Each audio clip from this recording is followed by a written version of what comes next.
Okay, good afternoon, all of you, once again. I hope all of you are doing great. So, today we'll be discussing in detail regarding the amendments in professional ethics chapter.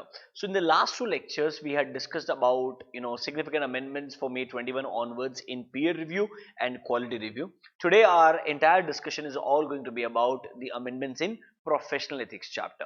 Yes, there are some minor amendment in clauses. See, in professional ethics chapter, from exam point of view, the major focus is on first schedule and second schedule, and the clauses there under part 1, 2, 3, 4 and part 1, 2, 3.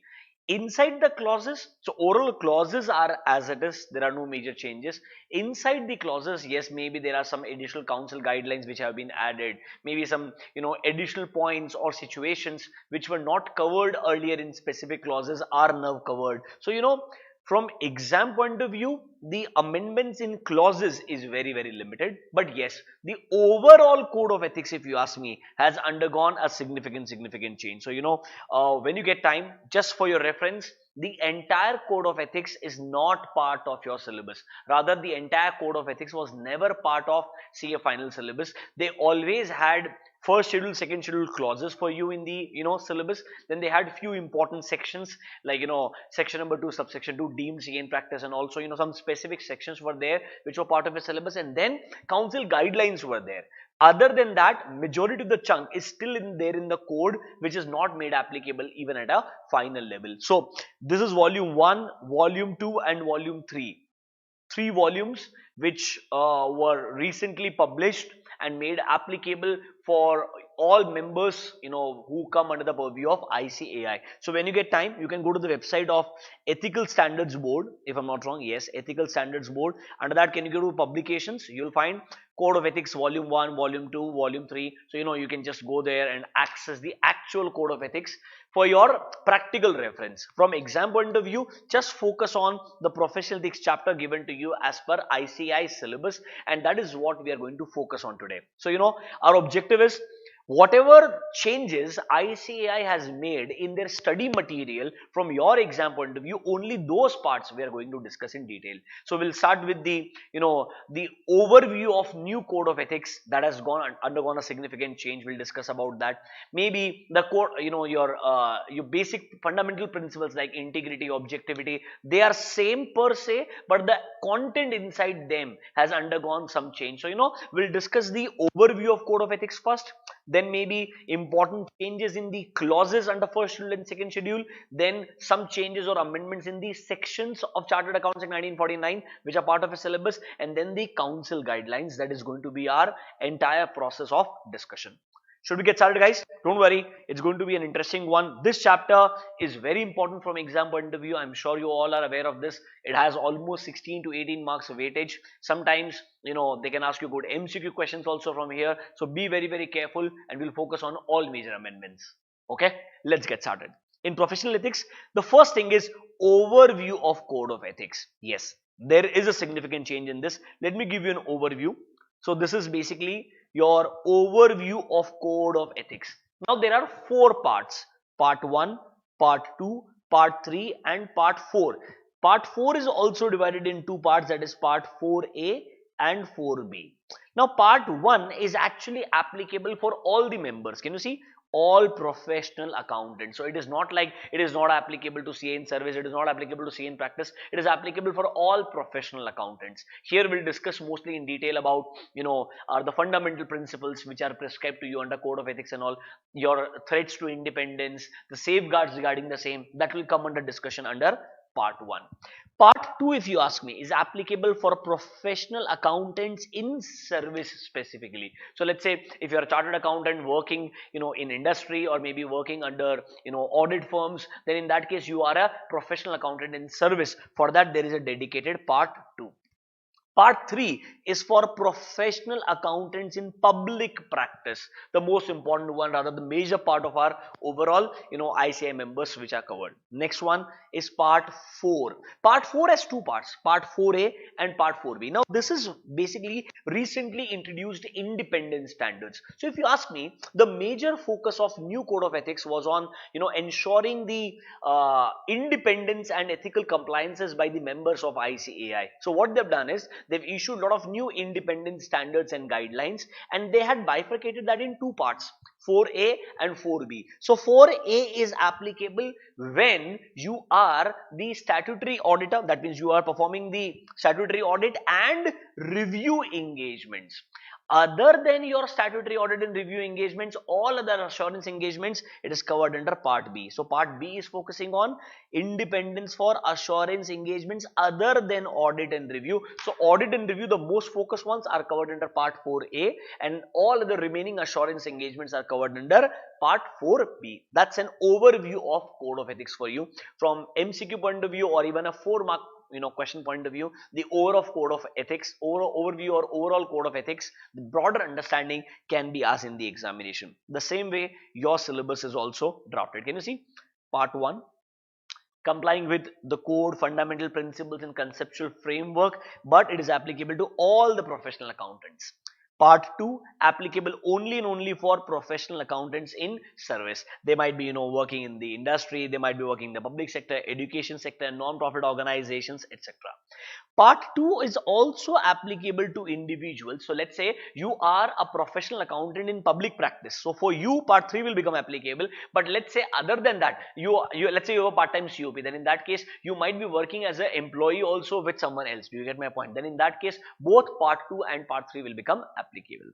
Part 3 is only and only for professional accountants in public practice. Then comes your Part 4. Part 4 has two parts, 4A and 4B. 4A is applicable for audit and review engagements, and 4B is applicable for other than audit and review engagements, which are remaining assurance engagements. But remember specifically, even here the focus is on the independence. So the entire Part 4 is focusing on independent standards, that is ensuring that the practicing member is independent while taking up certain audit or remaining other engagements. That's an overview of your overall Code of Ethics. Can you see again in the diagram once again?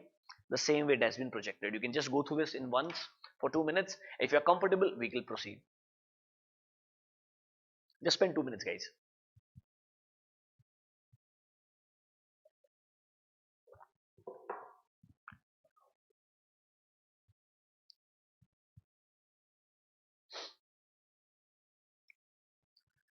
Can we continue?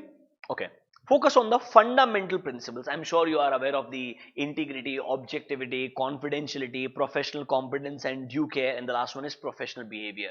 Your fundamental principles which governs all the members who are part of ICAI, that is the Institute of Chartered Accountants of India. So again, these 5 fundamental principles are repeated as it is. No major changes in the fundamental principles, but yes, maybe the content inside them has undergone little bit of change. That is why I would recommend all of you to go through all those once again. Just for your reference, integrity is about the honesty, about being straightforward as a member when you are part of any professional engagement. Number 2 is objectivity. Objectivity is basically being unbiased and using your professional experience and your practical exposure and completely acting unbiased, or without having any undue influence from a third person. You are performing your job perfectly. That is your objectivity. Third one is professional competence and due care. So professional competence is basically your skill set, your knowledge which you have acquired during the entire course of your internship, post qualification jobs, or your practice engagements.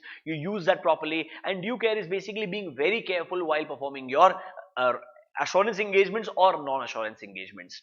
Confidentiality is maintaining secrecy of information. That means ensuring that you do not disclose any information which you come across while performing these professional work, and you do not disclose them to your family members, to any third parties. And remember, breach of confidentiality is allowed when it is, so let's say when it is required by law, then in that case you don't have any option. Confidentiality we'll still discuss in detail, given in more detail here, but other than that, the professional behavior and all the remaining fundamental principles are as it is. You can do one thing, just mark important points. We'll discuss them quickly. You can read them from your exam point of view.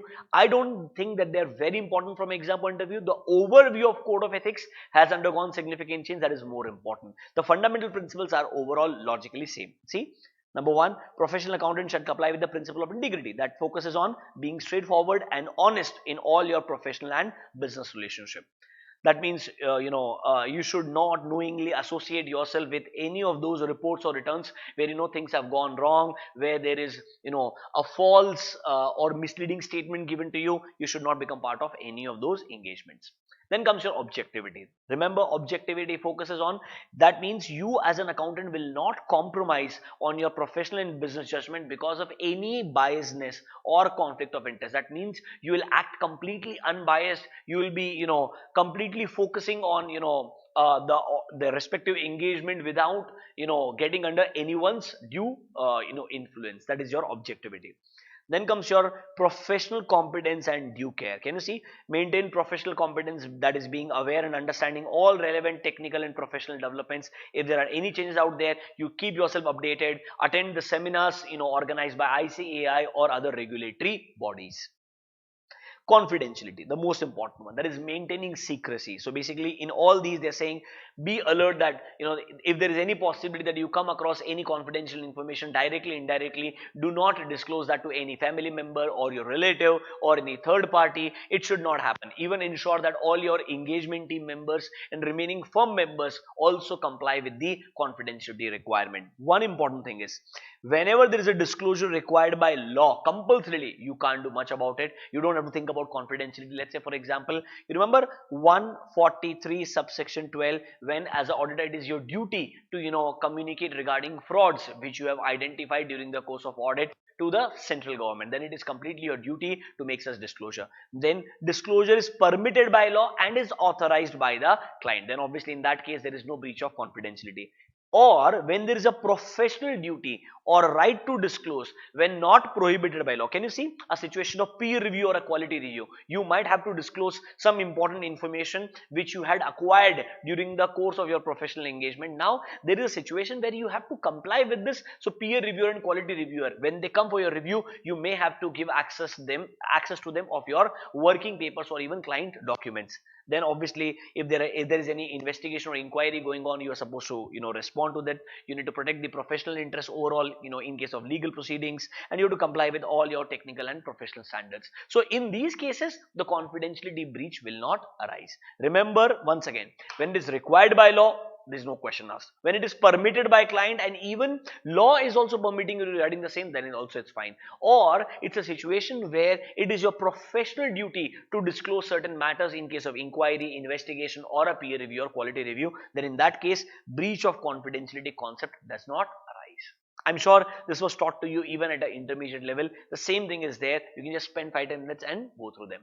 Professional behavior, that means as a member of ICAI, you need to comply with all applicable laws and regulations. Avoid any conduct that you are going to do which may result into discrediting the profession. That means any act by a member where you are part of an organization or you are part of an engagement where you believe directly, indirectly, it may result into disreputation or discredit to the profession, then it is not going to be a professional behavior, and that is not what is your fundamental principle. So you have to ensure there is no such discrediting of the profession. Whatever engagement you are part of, whatever organization you are part of, keep that in mind. That is your professional behavior. So these are all your fundamental principles. No major changes as such. The same thing which has been borrowed from the old code of conduct. Yes, the language has been little bit improved comparatively. You can go through them once again for your reference part. Just remember 1 to 2 points. That's more than sufficient, because on a higher side it's going to be a 4 or 5 mark question. Are we good? Quickly spend 2 minutes, understand all these fundamental principles once again. Then we'll go and discuss threats to independence. That is where more MCQ chances are there, like good MCQ questions can be there. We'll discuss the threats. You quickly spend 5 minutes for fundamental principles.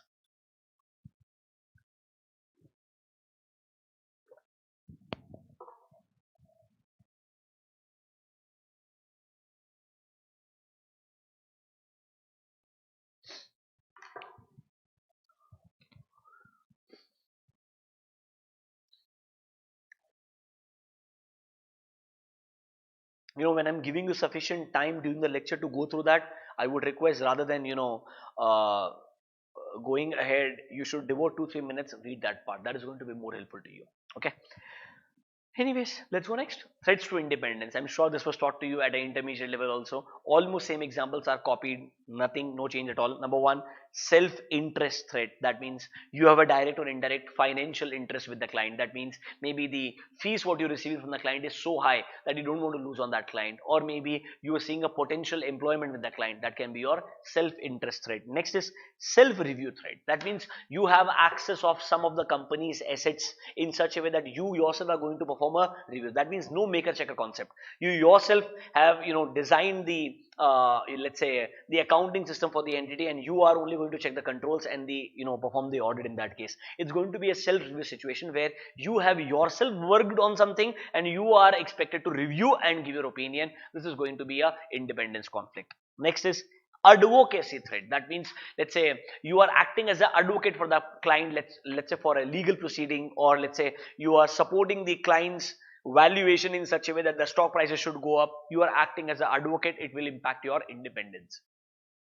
Familiarity threat. That means, let's say you have some direct or indirect relationship with the top level management in the organization. You have worked with them closely for over a period of good 15-20 years, that you believe it's like a second home once again. So there's a lot of inherent biasness which will come because of familiarity with the client. Then in that case, it is going to result into independence conflict. The last one is intimidation threat. That means, let's say the client or third party is intimidating you, that let's say if you do not work like this, will not continue for the next year, will reduce your audit fees. They are forcing you to reduce your audit scope. That indirectly comes under intimidation threat. I'm sure these all were discussed in detail during your intermediate level. You can just go through the examples. They are going to be same or as it is from your MCQ point of view. Okay. Next is evaluation of threat. So there are 3 steps. Number 1 is identifying, are there any threats to your independence? Number 2 is evaluating what can be the potential impact of those threats.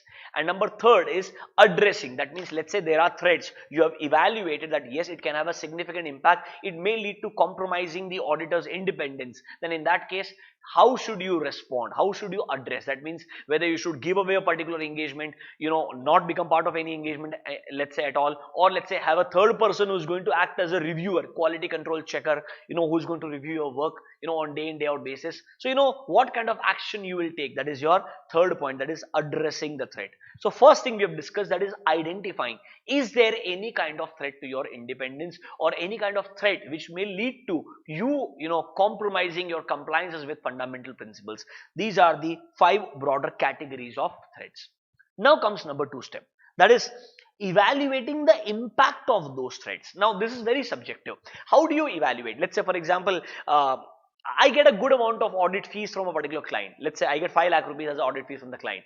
5 lakh is material, or can it impact my independence? It's subjective. Let's say my overall practice is worth 7 lakh rupees. Then in that case, 5 lakh sounds very logical to me. It is something which can impact my independence. So, you need to see that if, let's say, a third person comes and evaluates you, then in that case, what will be the conclusion of a third person? Let's say, for example, a simple situation.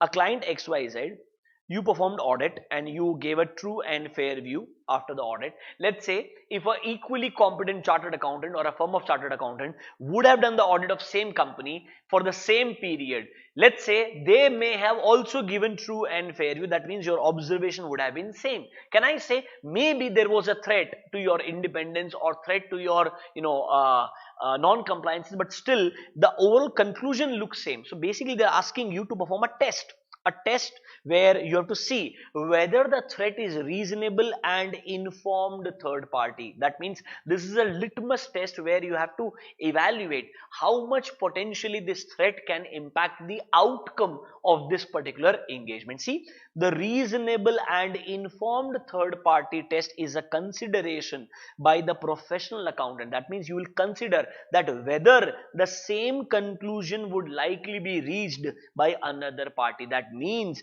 if someone else is going to perform the same engagement, will they also come to the similar conclusion? This is very, very subjective, I'm telling you. Ideally, this test should be inbuilt in the organization. Whenever there is a you can say independence threat alarm, ideally a senior partner or a senior member should intervene, understand what can possibly go wrong, evaluate what can be the possible impact, and then accordingly address the situation. That is the expected as a internal control from quality control point of view. And when a peer reviewer will come into picture, they may also perform the similar kind of test to understand whether you actually performed a proper statutory audit or not. See, overall the threat, whether it is acceptable level or not, for that you need to perform reasonable and informed third party test. What is reasonable and informed third party test? Maybe another person, so you are, let's say P, there is another person Q. The another person Q may or may not be, let's say, a chartered accountant holding a COP, but they may have the logical experience where they can overview and evaluate the engagement and come to a conclusion. If the conclusion remains same, then I would say you have passed this third party test and looks like the threat is in acceptable level. See carefully, such consideration is made from a perspective of a reasonable and informed third party who will consider all facts and circumstances. Remember, the reasonable and informed third party does not need to be an accountant. Remember, this can be a good MCQ question. It doesn't have to be a professional accountant in practice compulsorily. He can be or she can be a normal experienced industry personnel who can actually use their experience and exposure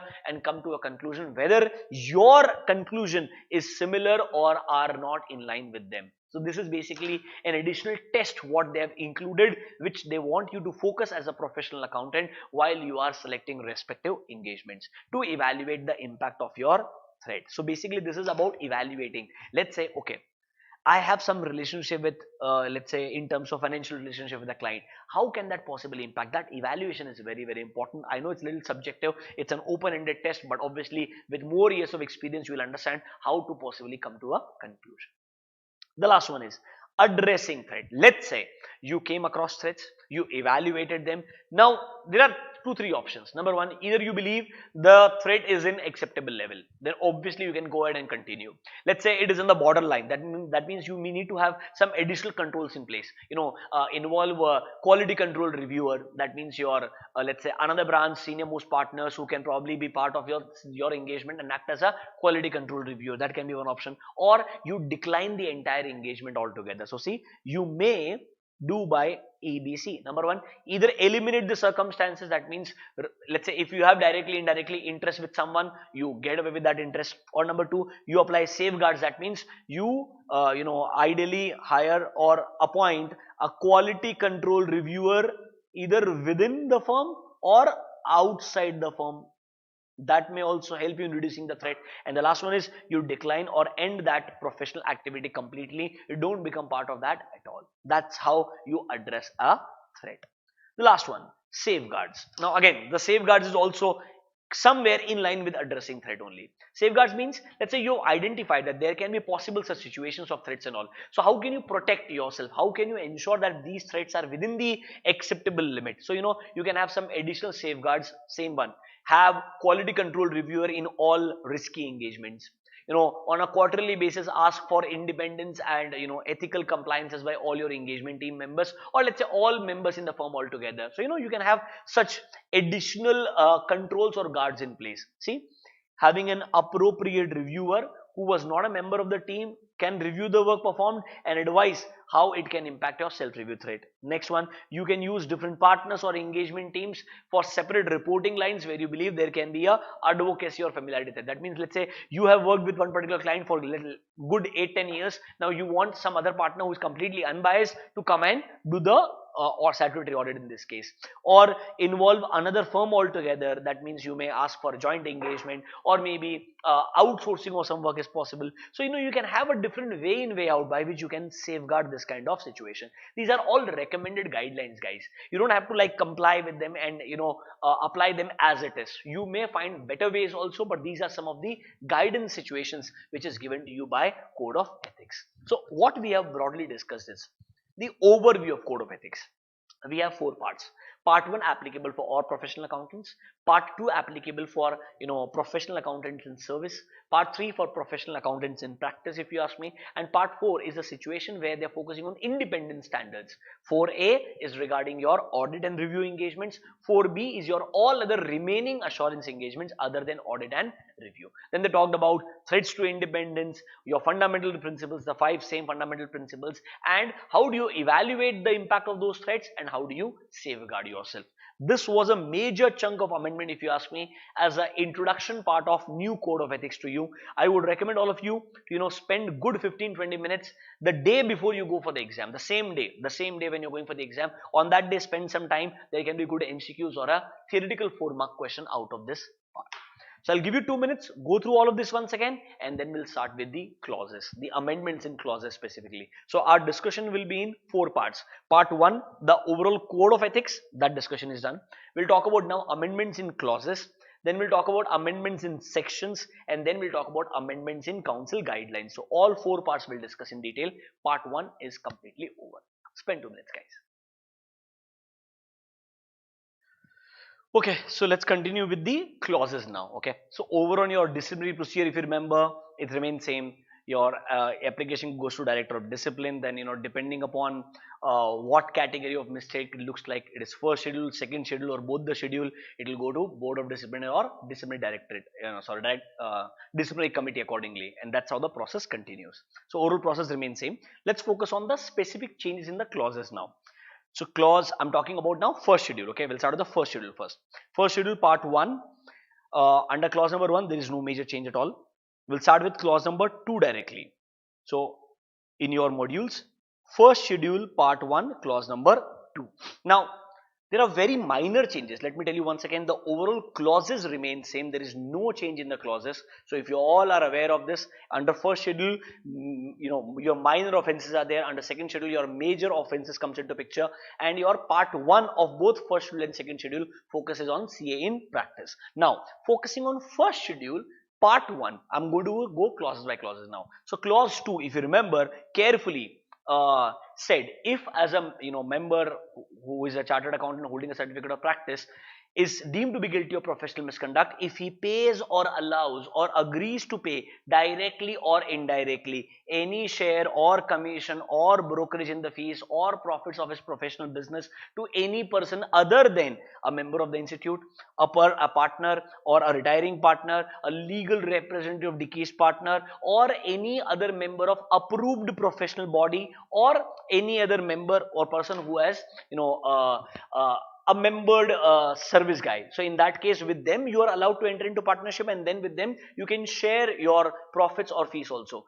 Here one additional clarification, it was given earlier also, just for your reference, I'm highlighting this once again. Example, in case of cooperative society audits, you are expected to share some part of your fees with the respective state government specific funds. So see, the institute came across certain circulars or orders issued by registrars of various cooperative societies where it was clearly mentioned that certain amount of audit fees is payable to the concerned state government. Then it is a requirement by law altogether, it is a requirement by the government institutions altogether. That is why if you are paying some share of your professional fees to respective state government's fund, because you are expected to do this if you are doing audit of a cooperative society, then it is not going to be constituted as a professional misconduct. You are allowed to do that. This was included even before your May 20 syllabus in the ICA module. I just wanted to highlight this once again so that you remember that this can be a separate question. This is not an amendment, this was there in the module. I'm just highlighting this once again. No amendment here again. Okay. Next, let's go to clause number 3. There is one minor amendment in clause number 3. So clause number 2 did not allow you to so you could not pay or you could not agree to pay. Now clause number 3 does not allow you to accept. Now listen to me, a situation can be there. A situation like this, example, a firm XYZ, audit firm, another firm PQR, XYZ has a client. Let's say a client is ABC company. Now XYZ and PQR, let's say, have good relationship between the firms. Do you get my point? So XYZ recommended ABC to go to PQR for some services. Do you get my point? So basically ABC company is going to PQR for certain services and the reference is given by XYZ. So if let's say XYZ has given reference of PQR to ABC company for certain services, can XYZ ask for a referral fees from PQR if the service is accepted? Yes, it is allowed. Can you see?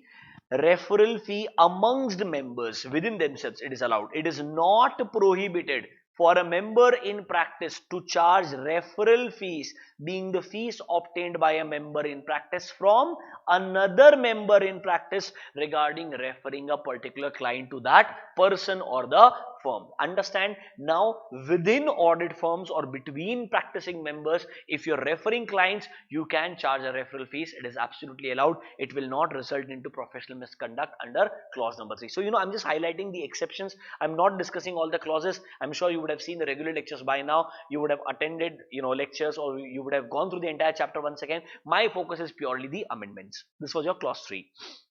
Going to clause number 4, no major amendment there. Clause number 5, no major amendment. Clause number 6, there are some amendments there.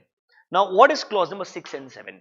So 6 talks about if you are a practicing member and if you are soliciting clients or any professional work. So how you are soliciting, that is covered under 6.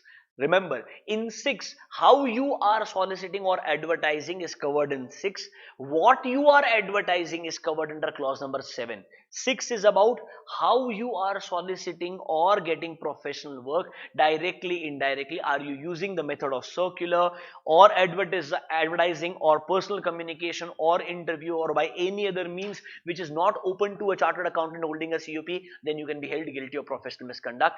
Herein, they had allowed clearly that, let's say if you're getting client from another chartered accountant holding a COP, that is allowed. You can secure professional work through your employees, through let's say another chartered accountant holding a COP. With them you can secure your professional work. There is no professional misconduct. Other than that as well, your advertising is allowed up to some extent. So there are some guidelines given to you, clarifications given to you, what you can advertise, how you can advertise, how much you can advertise, what you should not be doing at all. So do's and don'ts are specified to you. That is where we have amendments. Remember, clause 6 is if you are soliciting any professional work by any unfair means. So how you are advertising is covered under clause number 6. See, some forms of soliciting work which council has prohibited are discussed below. The first one is advertisement and note in the press. Normally it is not allowed unless you are giving it for your client. So let's say you are recruiting people for your client, or if you are acting as a liquidator or let's say arbitrator solving a dispute, or let's say selling assets for your client and all, then in that case advertising is allowed only for the purpose of your professional work. Other than that, normal advertising in press is not allowed. Here one important thing, a member is permitted to issue a classified advertisement. It looks like you're allowing the member to issue a classified advertisement, but remember where it can be done only in the journal or newsletter of the institute. So they are allowing you only in case of ICAI's or institute's newsletter or journal. That also, if you want to give information for sharing your professional work, or you are seeking partnership with another member, or you are looking for salaried employment, then in that case this kind of note can be given only in case of institute journal or newsletter. Remember, not other. You cannot give in Times of India and all, that is not allowed. One important thing, provided it only contains the name of the accountant,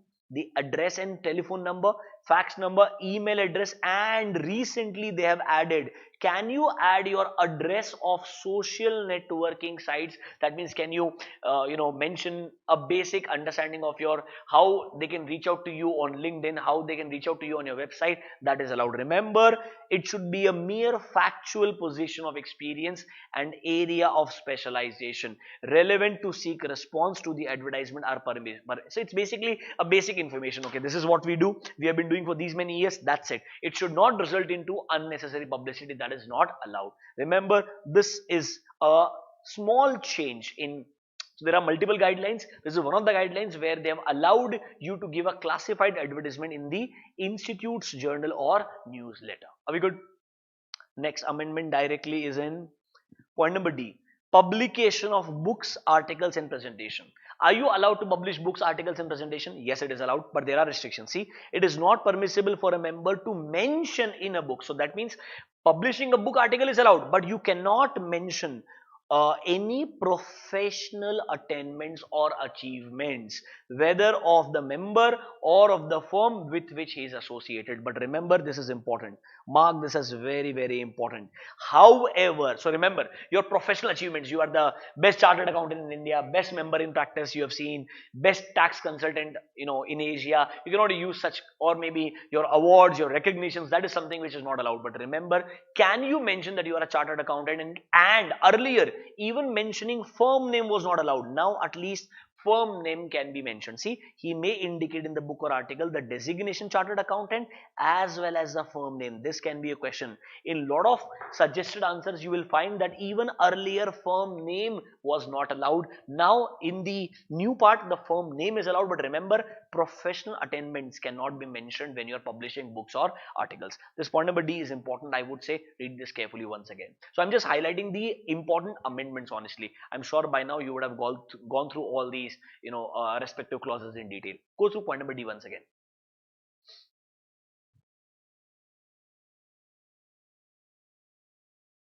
Remember, firm name is allowed. Earlier it was not allowed. Next one. Advertisement regarding silver, gold and platinum or sanitary celebration. So let's say your firm has completed 25 years, 50 years, 60 years, 100 years. Can you advertise for that? Ideally they're saying no, it is not allowed. But then however, so it's funny, everywhere they say no, it is not permissible, but then they add some terms and conditions. Okay, you can do that. See, it is not permitted to advertise the events organized by a firm. But can you see? However, since we understand that there is a need of interpersonal socialization relationship, they are understanding that okay, social relationship is absolutely important in today's world. So yes, you can do one thing, you can advertise regarding your blah blah blah celebrations, maybe in the newspaper or newsletter. This time they have not mentioned of institute's newsletter. That means this can go in other professional newspapers also.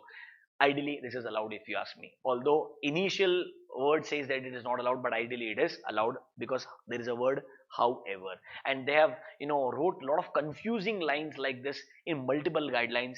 Unfortunately there is no other way out, but you should be aware that yes, it is allowed in newspaper. So remember, this normal advertisement was not allowed anywhere else. This was allowed only in journal newsletter of the institute. This is allowed in any newspaper ideally. Okay. Next, sponsoring activities. Can an audit firm or a practicing chartered accountant be part of sponsoring activities? Normally, it is prohibited. Do you get my point? But then, if it is related to the institute, you can take a permission and be a part of this. See, a member in practice or a firm is not permitted to sponsor any event.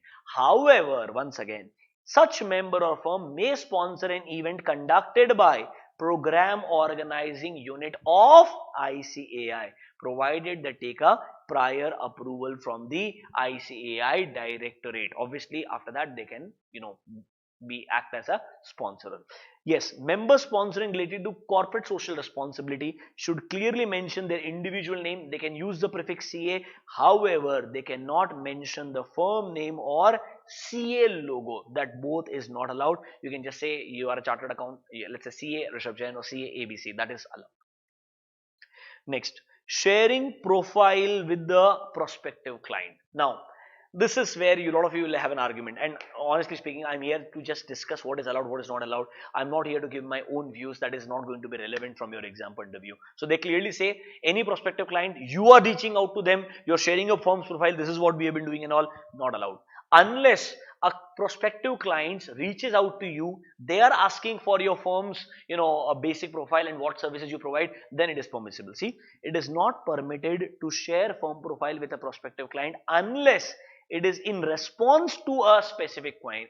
If they are making a specific query, then obviously you can respond. Now you'll be like, sir, what if we ask the client to send me an email first, then I reply? You can do whatever you feel like. I'm just going to tell you what is allowed and what is not allowed as per the council situation. Television or movie credits. You would have seen in a lot of web series and a lot of movies, once the final show is over, the credits comes, and in that they sometimes mention the firm name, they mention about a chartered accountant. Remember, it is allowed. I have said this to a lot of the students also. Once again, they had asked me earlier as well on WhatsApp and respective Telegram channels. I told you it is allowed, but remember, you should not ensure that there is a special highlight feature in your name. That means your name comes in extreme bold or in a different font altogether, which is extremely easily visible. So it should be in the normal hierarchy, it should be in the normal way, it should be in the normal form, it should not grab unnecessary attention. See, while sharing name of a member or a firm for inclusion in television or movie credit, it is allowed. It must be taken care that exhibition of name is not made differently as compared to other entries in the credit. It should not look like you are given a specific attention altogether. That will not be accepted. So normal, your firm name and name of a chartered accountant, can it come into credits of a movie when it ends or a television series? Yes, it is allowed. Then, yeah, this was allowed earlier also. Members or firms who publish advertisements under box number. So basically, in your newspapers, you have different classifieds, and under that classifieds, in respect to boxes, GST services, and also, you are giving basically advertisements or classifieds in the boxes inside the newspaper under classification heads. That is absolutely not allowed. See, members are prohibited from inserting advertisements for soliciting clients under box numbers inside the newspapers. This is violation of this clause. That will not be acceptable. Educational videos. Can a practicing chartered accountant or let's say a partner of a audit firm, can they make educational videos on internet and post it? Yes, it is allowed, but it should not grab any unnecessary attention towards their professional attainment. See, while videos of educational nature can be uploaded on internet by members, no reference should be made to the chartered accountant's firm name. Firm name cannot be there.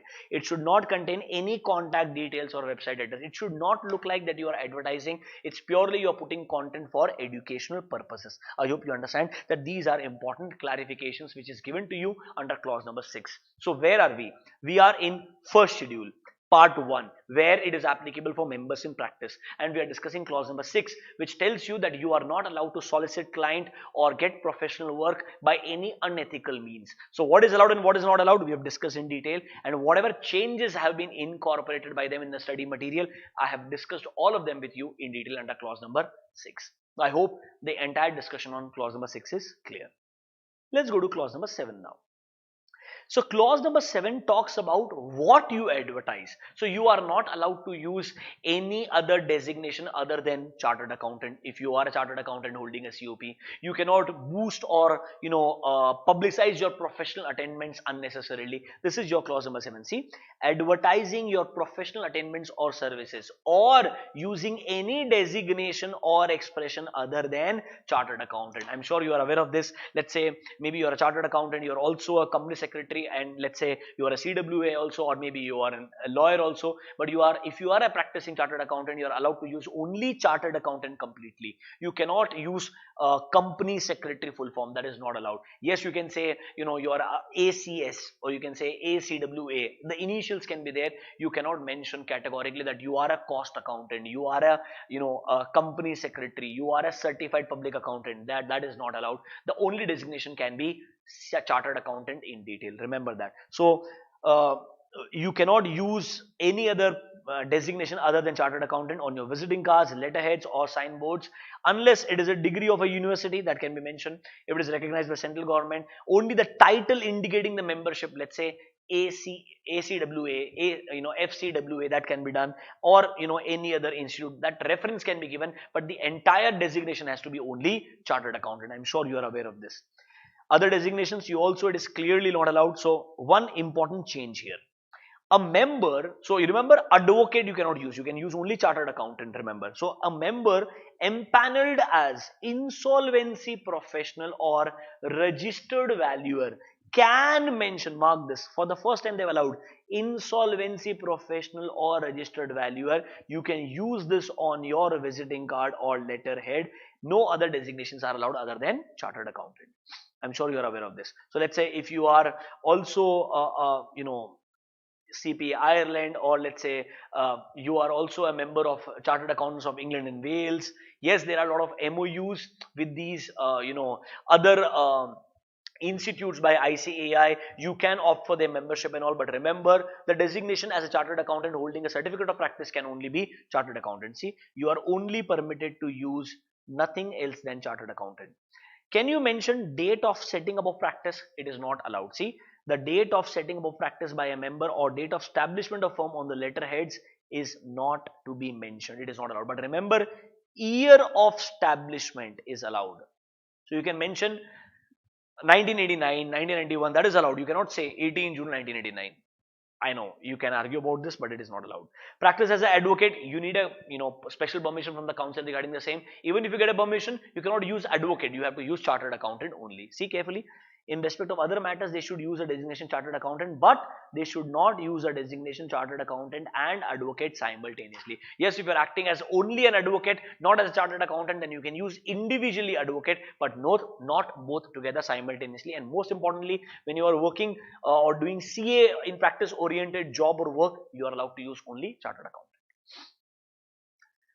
Then reports and certificates. So yes, obviously when you are issuing reports and certificates as a chartered accountant holding a COP, use your firm's letterhead specifically, and it should not include unnecessary professional attainments or publicizing content.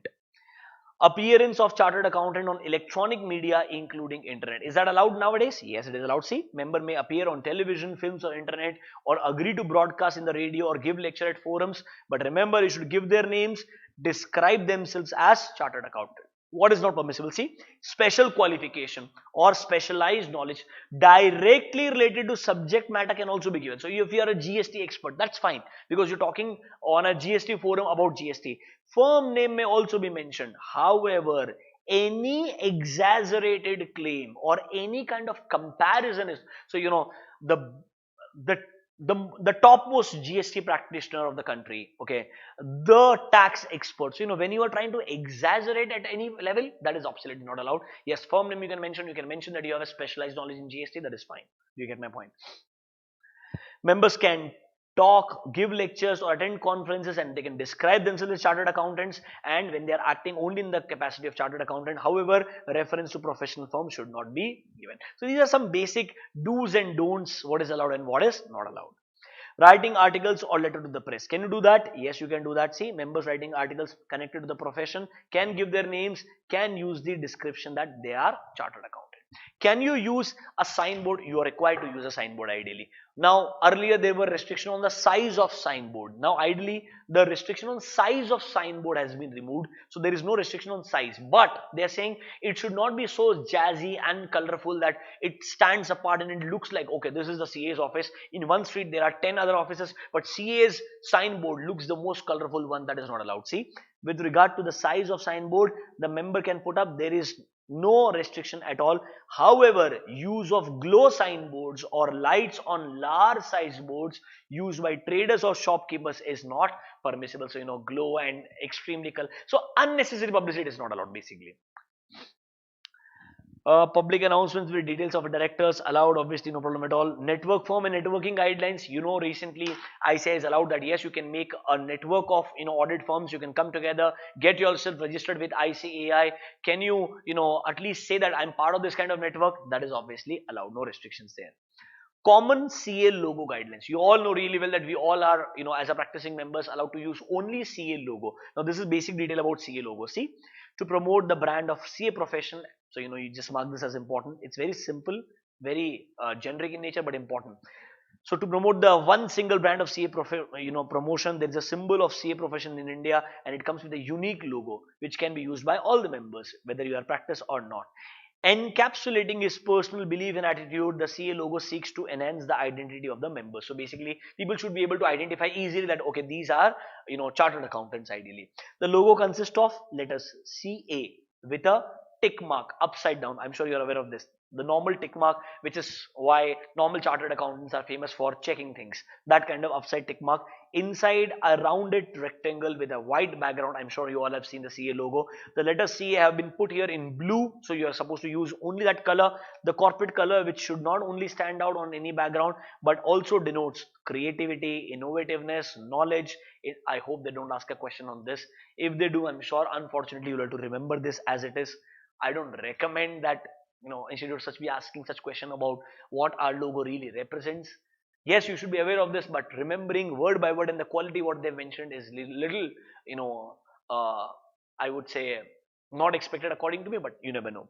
The upside down tick mark typically used by the chartered accountants has been included to symbolize the wisdom and value of professional. Okay. The green color signifies a growth, prosperity, harmony, and freshness, and members are encouraged to use this logo. Okay. The council has decided that the use of this logo in the stamp is permissible, subject to CA logo guidelines, which are given to you separately in the end. Anyways, you are allowed to use only as per what they have given to you. Okay, I don't think anything else is left. So this is all we have in case of clause number 7.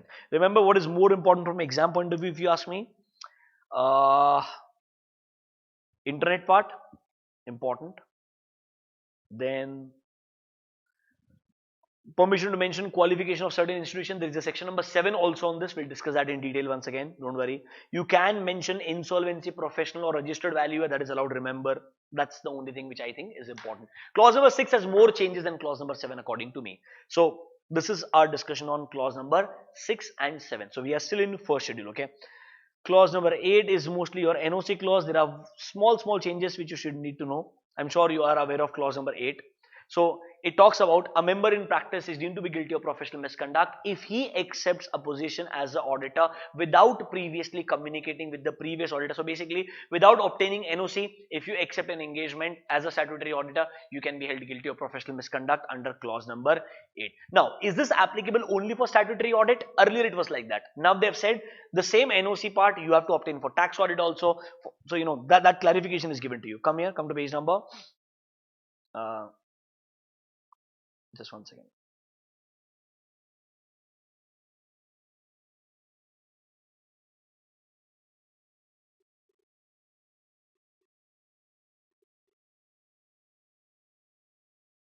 Okay, just one second. Huh? Yeah. So can you see point number 4? Communication is required for all kinds of audit. Remember, this is important. The requirement for communication with the previous auditor being a chartered accountant in practice would also apply to, mark this as important, statutory audit, tax audit, GST audit, internal audit, concurrent audit, or any other kind of audit. Even in case of special audit under Income Tax Act, it is recommended to obtain a NOCC. It is a healthy practice if a tax auditor appointed for conducting special audit communicates with the member who was conducting the statutory audit. Even in that case, it is recommended. One important thing here from exam point of view. Now, you all are aware of a situation of undisputed audit fees. So let's say in case of undisputed audit fees, that means let's say audit fees for the previous auditor is pending, then ideally in that case you should not accept the engagement. If you are the new auditor, you should not accept the engagement unless that fees is completely paid to the previous auditor. So there can be a situation where they mention in detail. So let's say, how can you ensure that as a new auditor that the client have paid the fees or not? So if they have not paid, ask them to make a proper demand draft, you know, in the name of respective auditor. See, when the previous auditor is not available for accepting payment of undisputed audit fees and is not otherwise possible to transfer the payment to him electronically, you should request the client to purchase demand draft of the amount equivalent to the undisputed audit fee. It will be the duty of incoming auditor to ensure the payment is done as early as possible. Only then it will be logical for you to accept such engagement. So the responsibility has been put on the incoming auditor rather than on the outgoing auditor, because they believe we all belong to the same institute. We cannot let this happen. You also remember that NOC, there should be a positive evidence that you have communicated with the previous auditor. There they have added a few more points. See, when you are communicating with the retiring auditor, how do you ensure that there is a positive evidence that you have delivered the no objection certificate letter to them? So see, number 1 was, can you use registered post acknowledgement due? It was there earlier also. Number 2, can you communicate by literally sending someone and delivering it by hand? Obviously point number 2. Now they have also allowed that you can use the registered email address. So registered email address with the institute or the recently mentioned address with the institute, you can probably send a email NOC also. See, acknowledgement of communication from retiring auditor via email address registered with the institute, or his last known official email address wherever possible. Or you can do one thing, you can use UIDN. You remember unique identification number generated on UIDN portal. That can also be a way to ensure that okay, there is a positive evidence that the incoming auditor has tried their level best to communicate with the previous auditor. So these C and D are recently added, A and B were earlier there. Now they've given you few more amendments. Let's say for example, registered post acknowledgement due. You know what is registered post acknowledgement due? It's basically one category of post through post office where once the actual courier is delivered, once the actual post is delivered, they get a response on a slip, and that slip is given back to you, the person who has originally sent the post. Do you get my point? So basically you get the acknowledgement that whether it was delivered, what was the response. So let's say premises found logged. So on that acknowledgement you get a outcome that okay, the post office guy went there but the premises was logged. It will be counted, or it will be deemed that it is delivered, and the incoming auditor will not be guilty. See, the communication received back by the incoming auditor with office found logged, if it is written on the acknowledgement due, it shall be deemed as having been delivered to the retiring auditor. You are not at fault, you have done your best. Number 2, firm not found at the given address. If this kind of outcome comes, then also it will be assumed that it is delivered from the point of view of incoming auditor. So these things were not mentioned earlier, recently included in your material. I think point number 3 and 4 we have already discussed. So yes, that's it. I think this note is important. This positive communication part is important. And remember the undisputed audit fee, it has to be paid. If it is not paid, if the online payment is not possible, then make a demand draft in the name of previous auditor. That is very, very important. You have to ensure all this, else you can be held guilty of professional misconduct under clause number 8. Is this clear, guys? Then I think there's no change in clause number 9. It's absolutely same. We'll go to clause number 10 now. There is a minor amendment there. If you remember clause number 10, where they don't allow you as a member in practice to charge fees, you know, in the form of percentage of profits or findings or on the contingent event. See, a member in practice is deemed to be guilty of professional misconduct if he charges or offers to charge, accept or offers to accept in respect of any professional employment fees which are based on percentage of profits or which are contingent upon findings or results of such employment. However, there were some exceptions given to you if you remember. In case of liquidator, it was allowed. In case of audit of a cooperative society, percentage can be charged, it was allowed. In case of a valuer for direct tax and duties, it was allowed. For management consultancy services, cost optimization services, debt recovery services, fundraising services, and in the end they had mentioned any other service or audit as may be decided by the council. And recently they've added 2 more points with respect to point number H. Mark them, they both are important. So can you charge as a fees as a percentage or which is dependent upon a contingent finding if you are acting as an insolvency professional? In case of percentage, normally it is going to be there, it is allowed. Or if you're providing any non-assurance service to non-audit client. Remember, you're providing management consultancy services to an entity where you are not the statutory auditor. You remember, if you are the statutory auditor, you cannot provide 144 services. It is prohibited. So basically, you're providing non-assurance services to a non-audit client. In that case, percentage can be used as a base, or maybe it can be contingent upon the findings. That is allowed. And obviously, these two are the latest additions to the exception list. There can be good MCQ. Mark them as important. This is your clause number 10.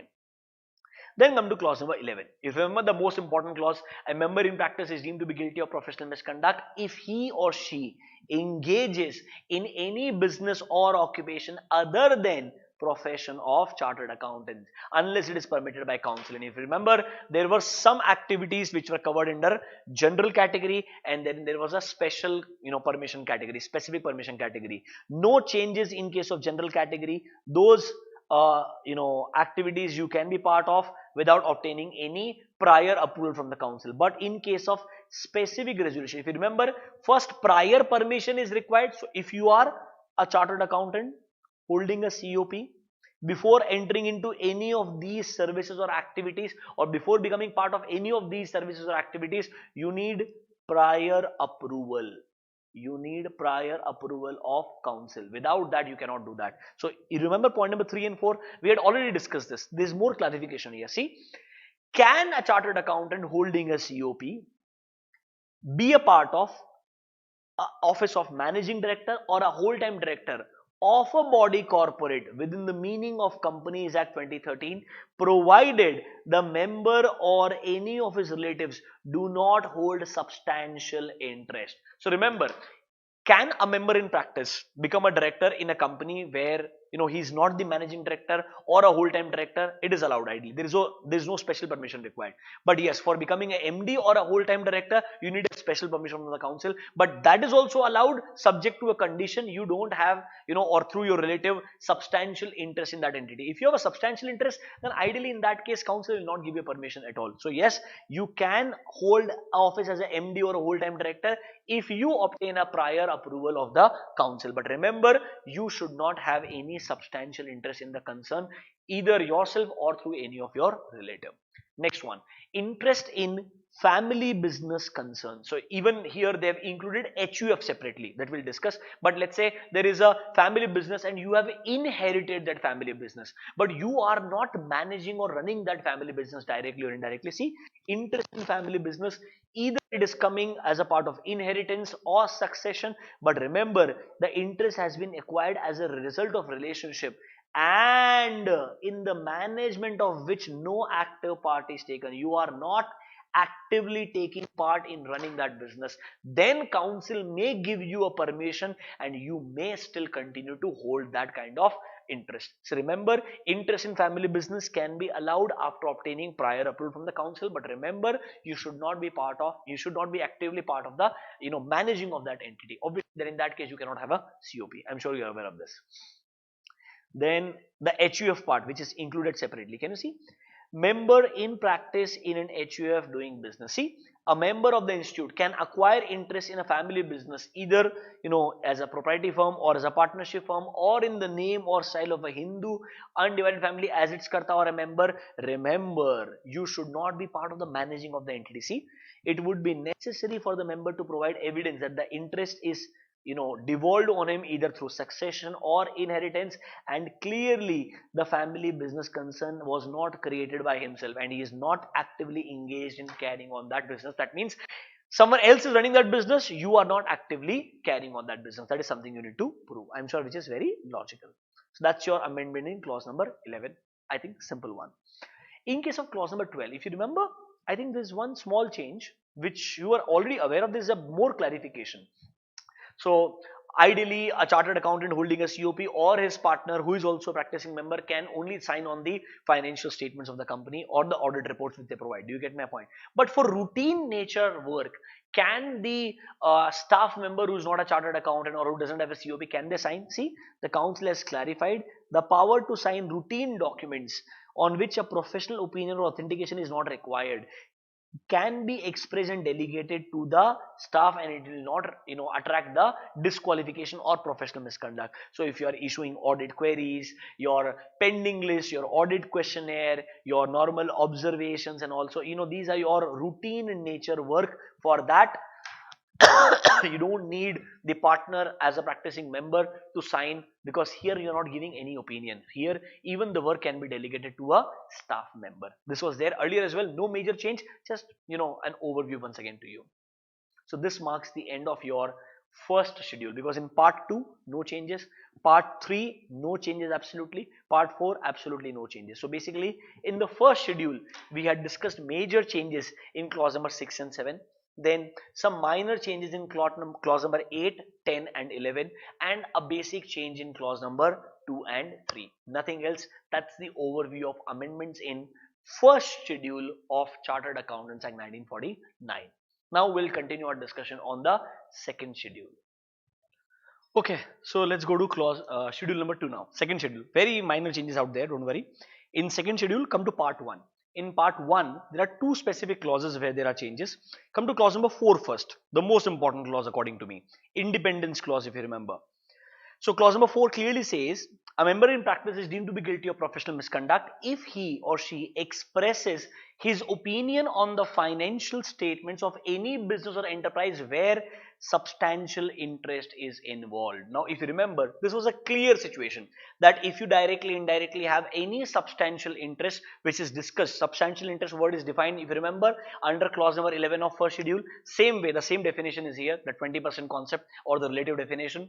So here also they clearly say, if you are expressing your opinion on an entity where directly or indirectly you have a substantial interest, so the opinion given by you and the financial statements given by you, they're absolutely not reliable and you will be held guilty of professional misconduct. But this did not cover, so this focus only in the word financial statement. See, the clause focus on the word opinion on financial statement. So people question, what about the tax audit, what about the GST audit? So they have included all that as well in the purview of clause number 4. So in clause 4 we have to focus on 2-3 things.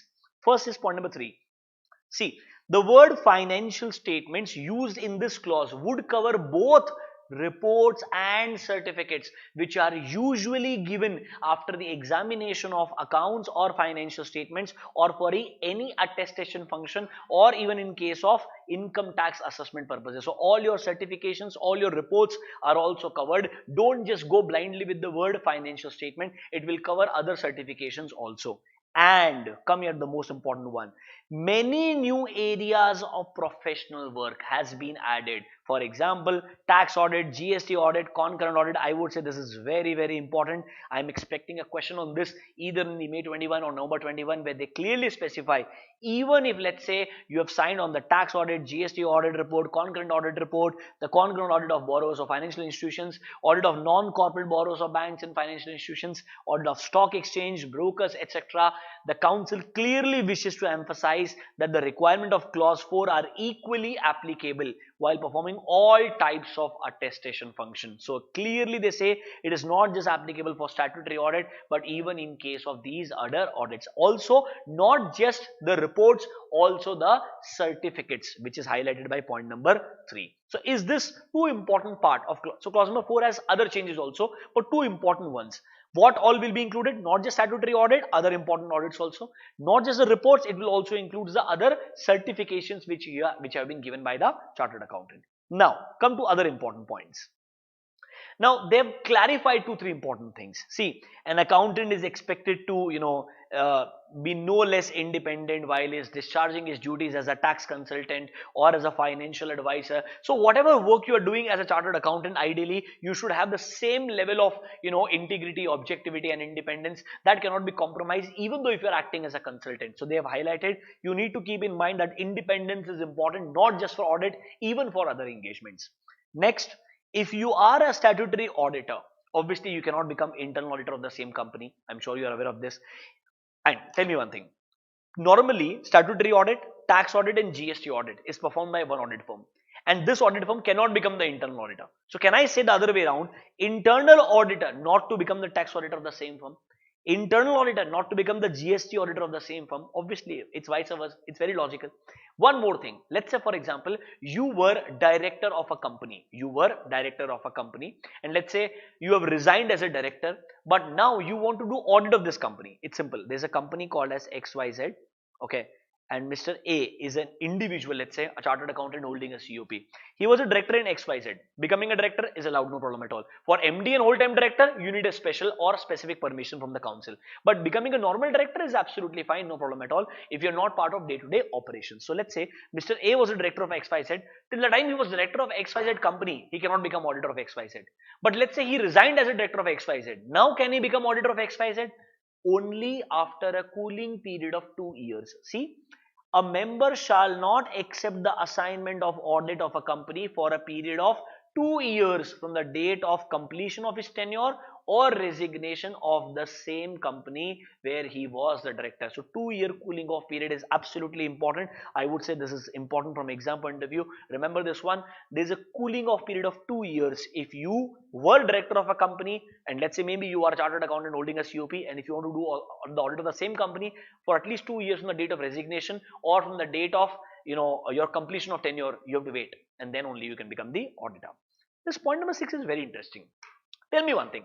Before accepting statutory audit of any company under Companies Act, Are you expected as an auditor to evaluate that whether the company has complied with respective provisions of 139.1, 139.3, all your 139, 141, 142. You remember, this all is also the duty of the auditor. See, company XYZ,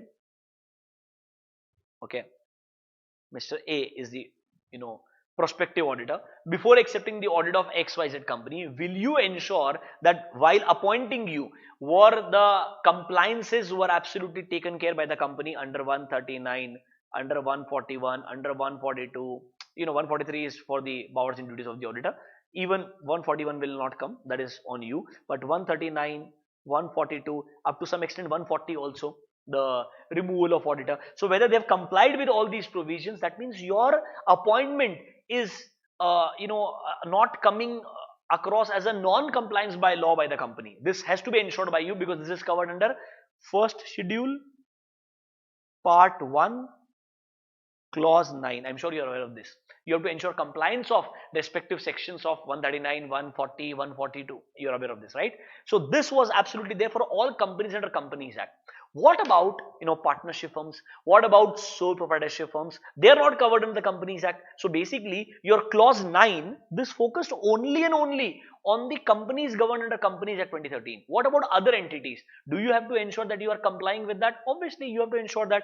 That is why here they've clearly specified. See, a member should satisfy himself before accepting an appointment as the auditor of the entity that his appointment is in accordance with the statute governing the entity. That means it can be a Cooperative Societies Act, it can be a partnership deed, or it can be the Partnership Act. So, are you complying with that and then accepting the appointment? Otherwise, you will be held guilty of professional misconduct. So now this part, for all other non-corporate entities, if you are accepting an appointment where, let's say, you had a substantial interest, or directly, indirectly, you were related with the company, or you were not the qualified person, you cannot go to clause number 9 of first schedule. You will go to fourth clause of part 1 of second schedule. This is included separately. Remember, companies under Companies Act, you have to ensure that you comply with the provisions, then only you accept the appointment as an auditor. Goes to clause number 9 of first schedule. This is for all other non-corporate entities, where you have to see whether you have complied with the statute before accepting the appointment. If you don't, then you will be held guilty under clause number 4. It is more significant offense than in case of a company, ideally because of the bifurcation under first schedule and second schedule. I would request all of you to read this point number 16 and 17 when you get time. I believe this clause number 4 is an important area from exam point of view, because of what is included along with certification and reports, what all audits are covered for independence, and then external auditor, internal auditor for one company not allowed. So external auditor, that is statutory auditor, GST auditor, tax auditor, you cannot become the internal auditor for the same company. I'm sure you all are aware of this. Cooling period, if you are the director of a company, 2 years, important one. And then ensuring compliance with the relevant statute before your appointment is taken care of for all of the non-corporate entities will be covered under clause number 4. I hope this gives you more clarity now. So this was your clause number 4 of second schedule. Now directly we have an amendment in clause number 9. Your clause number 5, 6, 7, 8 are absolutely same. Come to clause number 9 directly. A member in practice is deemed to be guilty of professional misconduct if he fails to invite attention to any material departure from generally accepted audit procedures. I am sure you are aware of what is generally accepted audit procedures. It includes all your pronouncements issued by institute, including engagement standards, quality control standards, your statements, guidance notes, technical guides, practice manuals, other papers. So all that you need to ideally, so if there is any departure from them, you should mention that in your audit report. Without mentioning that in the audit report, if you are departing from the governing standards, then ideally you can be held guilty of professional misconduct. This was clear. Now there are amendments here. Can you see for reference? Mark this as important. So let's say you are auditor of a listed company. SEBI clearly says to become auditor of any listed company, you need to have a valid peer review certificate. You remember your peer review certificate, let's say, is valid for 3 years. Then once your validity of certificate is over, you cannot accept the engagement unless your new peer review certificate is given to you. See, purely on the basis of SEBI notification, a listed company audit shall be done by only those auditors who have subjected themselves to peer review and hold a valid certificate issued by peer review board. So there can be a question where you don't have a valid peer review, certificate, but you have still accepted the audit of a listed company. Then can you be held guilty of professional misconduct? Yes, under clause number 9. Next, you are expected to mention the firm registration number and membership number clearly on all the reports issued by you for all your attestation engagements, including your certification. Absolutely understandable. It is required. Also, are you required to generate UDIN numbers? Yes. The members may know that UDIN is mandatory from 2019 onwards for all corporate and non-corporate audit attestation function. Thus, a member in practice shall generate UDIN for all kind of certification related to GST and tax audit reports and other audit and assurance engagements. If you don't do that, if you're not generating UDIN for these attestation engagements, you'll be held guilty of professional misconduct under clause number 9. So clause number 9, departing from generally accepted audit procedures, was covered earlier. You don't have a valid peer review certificate, now covered under clause number 9. You are not mentioning your membership number, your firm membership number on the certificates or reports issued by you, guilty. UDIN you are not generating, guilty. One important one, very, very important one. An auditor of a company is appointed by the shareholders to perform certain statutory functions and duties, and is expected of him that he in fact will perform these functions and duties. So for example, if you are expected to perform, you remember, duty to make some inquiries under 143 subsection 1, you are supposed to make some inquiries. Then you have to make those inquiries. You cannot say just in the report that, okay, I've given my report subject to the inquiries made under 143(1), subject to the reporting made under 143 subsection 3. That is not allowed. So just by mentioning that, okay, I have not done this, you cannot get away with that. You have to perform all those duties for which you are actually appointed. See carefully, the failure to perform a statutory duty, a duty which is required by law, in the manner required is not excused merely by giving a qualification or reservation. So just by mentioning that in the report, you cannot get away. You have to comply with your statutory duties. It may include 143(1), 143, 143 subsection 12, duty to report to central government in case of frauds. I'm sure you are very well aware of that. So basically, this is an important part which is included under clause number 9. So under second schedule, I would say, guys, focus more on clause number 4, the independence clause, and the clause number 9, where there was earlier focus only on departure from generally accepted audit procedure. Now they've included peer review certification part, mentioning membership number and firm registration number. They've also forced you to generate UDIN compulsorily. So these were ideally applicable earlier as well, but now they're included under a respective clause so that you can identify that, okay, it's a significant offense and you can be held guilty of professional misconduct. So this marks the end of your first schedule and second schedule. That means your part 2 of discussion is over. Part 1 was about your code of ethics overview, we discussed in detail. Part 2 was about changes in the clauses, we have discussed that in detail. Now the remaining discussion is on changes in respective sections, which are some of them made applicable to you, and which are made applicable to you earlier as well, but some changes out there, and then some changes in the council guidelines. So part 3 and 4 will be discussed separately. This was an overview of professional ethics, that is code of ethics, and the changes in the clauses. Thank you.